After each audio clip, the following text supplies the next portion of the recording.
We welcome you to another edition of Economic Forum, where we discuss various issues affecting our country, Zimbabwe. These can be issues to do with tourism, to do with education, health, religion, and many other aspects of life. We bring them here, discuss them, and see how they impact on our economy. My name is John Masubu. Wildlife has different economic benefits, and it is important to understand how we can preserve and sustain wildlife, which is what we're going to be discussing here with Tinashe Farawo, who is the spokesperson of Zimpax. Tinashe, welcome to Economic Forum. Thank you, John, and good day to the viewers of Economic Forum. Yes. We normally hear lots of noises, especially from European countries, as to how we should conserve our own wildlife. Is it because you have not had an opportunity to actually educate or inform the citizenry about how we can do that on our own? Most people from Europe and America, Western, mainly, I think it's more of a colonial hangover, where they think they can lecture us on what we are supposed to do, especially when it comes to wildlife management.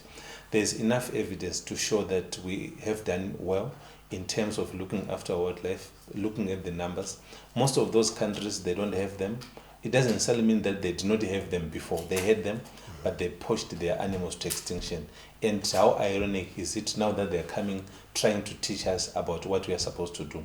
There's a track record of what we have done. The results that you see, they're not an accident of history, but they're a result of good, proper management practices.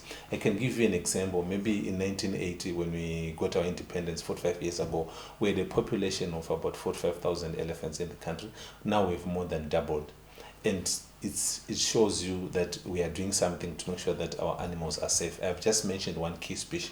If you look, for an example, the poaching wave which swept across the continent in the 80s, which resulted in one of the key species, your rhino, the numbers going as low as 200 in the mid-90s, 1994, plus or minus 200. Now we are now talking of plus 1,200 across the country, which means we are doing something right. In other words, as I'm speaking now, we have the second largest elephant population in the world. We have the fourth largest rhino population after Namibia, South Africa, and Kenya. We have a healthy population of lions, you name it.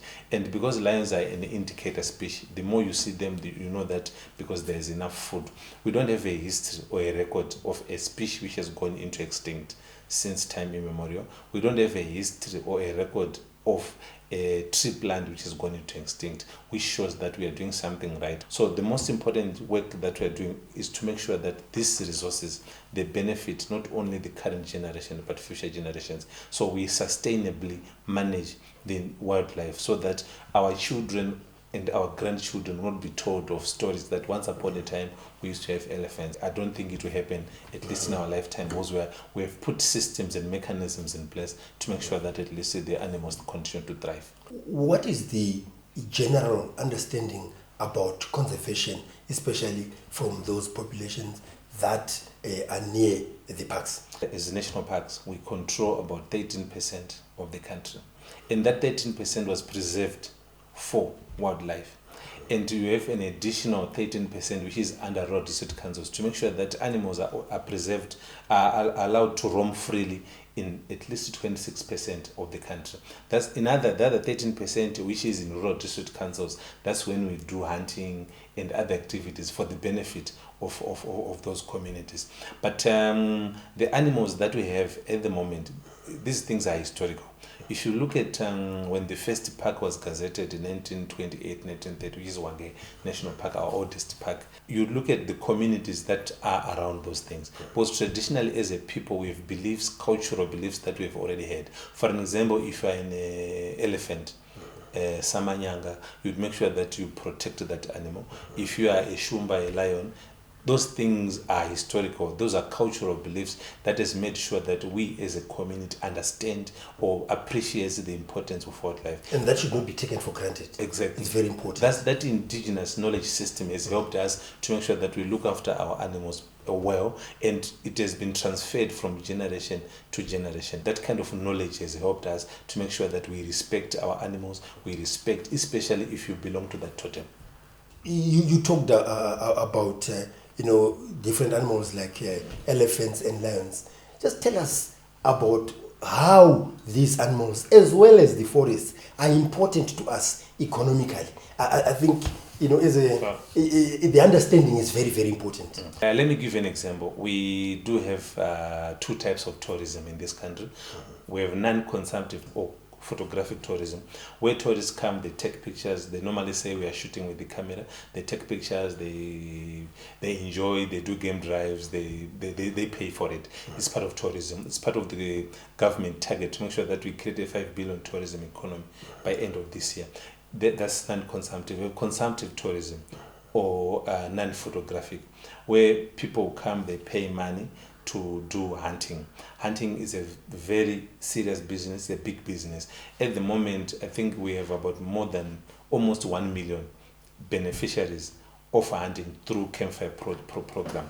Through, if you look at the Rural District Council like your Cholosho, Rural District Council, Wange, Chipinge, Bikita, and many other Mbire, where we do hunting. So the tourists come, they do hunting, they pay a fee for that. And I'm happy to announce that government recently has completed the revamping of the Campfire program. Now that traditional leaders are now signatories to the monies of the Campfire. Historically, we were having problems where if the monies are deposited into a Rural District Council account, obviously they will take that money maybe to buy vehicles, to pay salaries, without the benefit of the communities. But now traditional leaders are direct signatories. That's one of the major shifts. That's why we are now talking of the benefits like infrastructure development, where schools are built, clinics, provision of medicine into those clinics through the Campfire money. So because we do those two types of tourism, it has benefited a lot. It has created a lot of employment, because a hunting party alone, for example, a 21-day hunt for an elephant, you need trekkers, you need skinners, you need outfitters, you need professional hunters, you need chefs to prepare meals, you need vehicles, drivers, fuel. So it's an economy on its own. That's Tinashe Farawo, who is the spokesperson for Zimpax, and we are talking about the importance of wildlife, and this includes animals as well as a forest, to our economy, which is why they have to be conserved. So join us in the second segment of Economic Forum.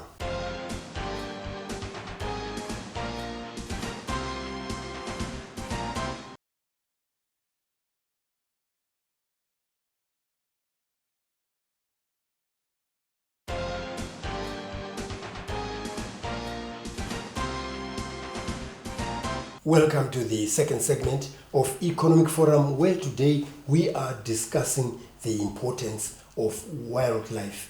At times we hear about human-wildlife conflicts, which results in people actually killing some of the animals. But yet, long ago, there was some good coexistence. And our guest is Tinashe Farawo, who is the spokesperson for Zimpax. Let's talk about that, because at times, some of the animals that we want to conserve are killed as a result of that, or some of the forests that we want to conserve are also chopped down because people want to put up a structure where we're actually supposed to conserve wildlife.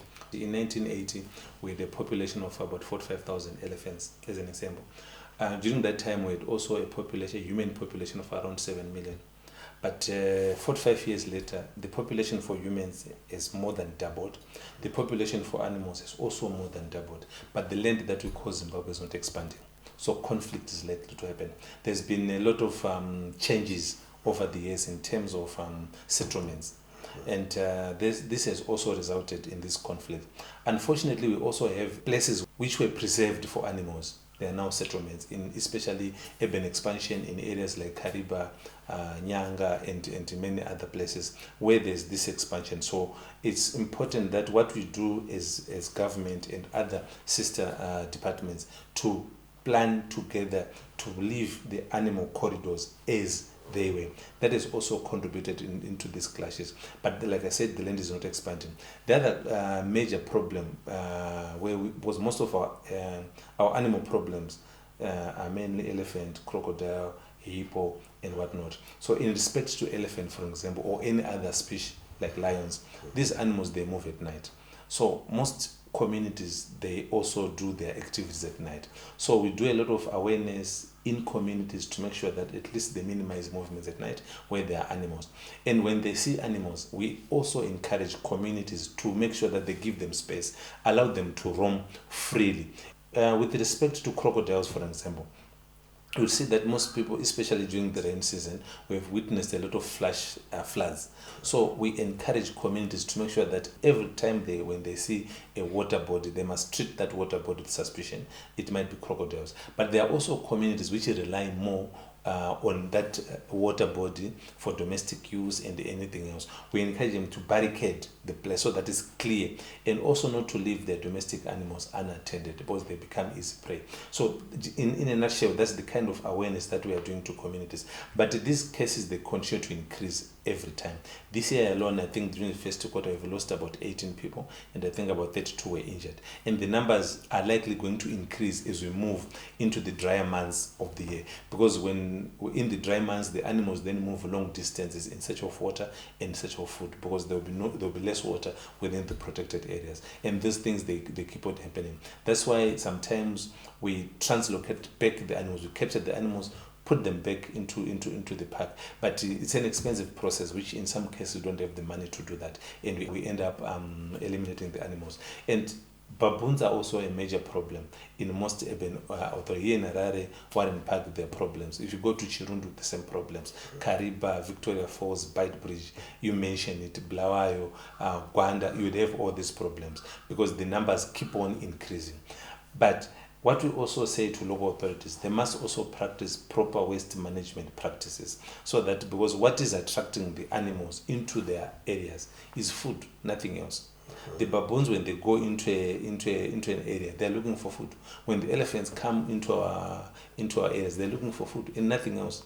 That's what they want. So if we don't feed the animals, if they don't get easy food, especially in local authorities where rubbish is thrown all over, it also attracts a lot of baboons. And because they're having enough food, they tend to have more children or more cubs along the way. So these are some of the issues that we are grappling with. But mainly the issue is both of issues of settlements, where in some cases people are settled in animal corridors, and also the expansion that I've mentioned, because these things have been increasing over the last few years, where in some cases would get more than 5,000 distress calls, people calling to say there are animals here, what do we do and what not.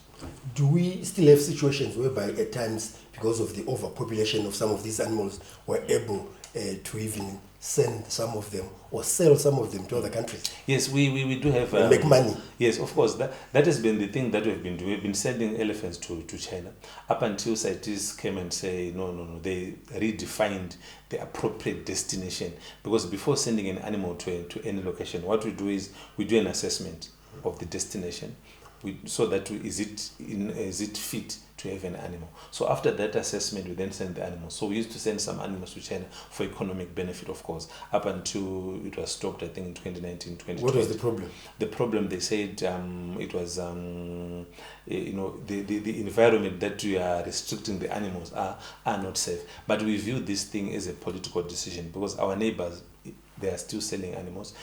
It's only animals from Zimbabwe which are not allowed to do. For example, crocodile skins, people can sell everything, but we are not allowed. We view it as political. But in what we have been saying is, for those, especially in Africa, the animals are there, we still sell them, we still donate in some cases. It's also a way of depopulating the animals. We have a standing arrangement with the Botswana to donate the rhinos there. Namibia, we do those things because the animals are overpopulated, and it's also a viable way of depopulating the animals. And also another way of depopulating the animals is hunting, but the numbers are not good enough. I can give you an example. We have a hunting quota of about 500 elephants every year. That number is a drop in the ocean. But because what can 500 do to 85,000, 100,000 elephants? But we do that as a way of also trying to depopulate the populations. That's what we normally do when it comes to translocation of animals. We have a program where we depopulate, where we have more animals to where we have less animals. In Zimbabwe, we have 4 main elephant ranges, for example. We have Southeast Lowveld, which covers parts of Save Valley and Gonarejo. We have Northwest Matabeleland, which covers Wange right up to Zambezi National Park in Victoria Falls. We have Sebungwe, which covers parts of Gokwe, Chizarira National Park into Binga, Matsadona, that area. And we have Mid Zambezi, which covers Hurungwe, Manapuz, Kariba, that area. So those 4 main elephant ranges, they have different populations. The biggest, where we have the biggest concentration of elephants is Northwest Matabeleland, where we have, Wange is our biggest national park, one of the biggest national park in the world, and where we have also the biggest concentration of elephants. So in Wange Matetsi block, the elephant population is between 45 and 55,000, against an ecological carrying capacity of around 15,000, because it has to be one elephant, 1 square kilometer. That's Tinashe Farawo, is the spokesperson of Zimpax. And today we are talking about the importance of wildlife conservation. And here we are talking about animals as well as the forests, why it is important to conserve them. So join us in the third and final segment of Economic Forum.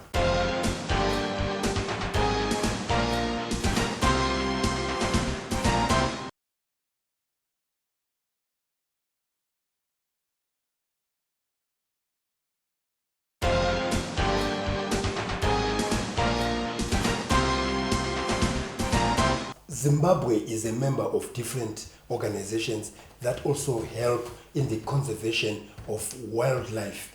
And as a result, many conferences are held, at times with agreements and disagreements because of various situations. We welcome you to the third and final segment of Economic Forum, where today we are discussing the conservation of wildlife in Zimbabwe and what the economic benefits are, with the spokesperson of Zimpax, and that's Tinashe Farawo. Tinashe, tell us briefly about these organizations that we are members of and what we benefit. At times, as you earlier said, that we argue because they will be trying to intrude into areas that they've already failed and so forth. And also some of the issues that will be discussed, especially when we look at where we meet with other countries along the borders and want to make sure that there's security.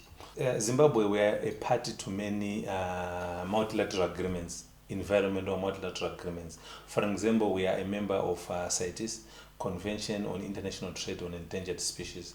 We are a member globally to that. We are also a member within SADC to Transfrontier Conservation Areas within SADC. We've joined these organizations, or to the membership of these organizations, soon after our independence. Now, I'm sure you're aware that we are going to host COP15, it means Conference of Parties on Wetlands, the Ramsar conference, which is going to be held in Victoria Falls later this year. Later this year again, what will be the main issue there? To discuss about wetlands. And national parks is a major player in terms of wetlands management, because we have 4 of these wetlands within national parks. And wetlands go beyond the wetlands we know where people are building houses, but out there in the bush. Exactly. Yes. In Victoria Falls, there's a wetland there. Lake Shero here, so there was land. Manapuz, so we do have those things. We are also going to have attend the Conference of Parties in Uzbekistan later this year, where we are also going to discuss about these issues that we're discussing, issues of elephants, wildlife management, what needs to be done, how can communities participate in these things. And we are also a member of Transfrontier Conservation Areas within SADC. We have 6 of them within SADC, and we are going to host a Transfrontier Conservation Area conference where the heads of state within SADC are going to attend. What is the position regarding that area, as you tell us about the conference that we are chairing as the SADC chair, which is very, very significant? Yes. What are the real issues that come out of these areas? The Transfrontier Conservation Area, we are talking of wildlife management, conservation of our forests, which goes beyond borders, because our elephants or our rhinos or our lions, they know no boundary. They don't know whether they are now in Zimbabwe or they are now in Botswana. And poachers also know no boundary.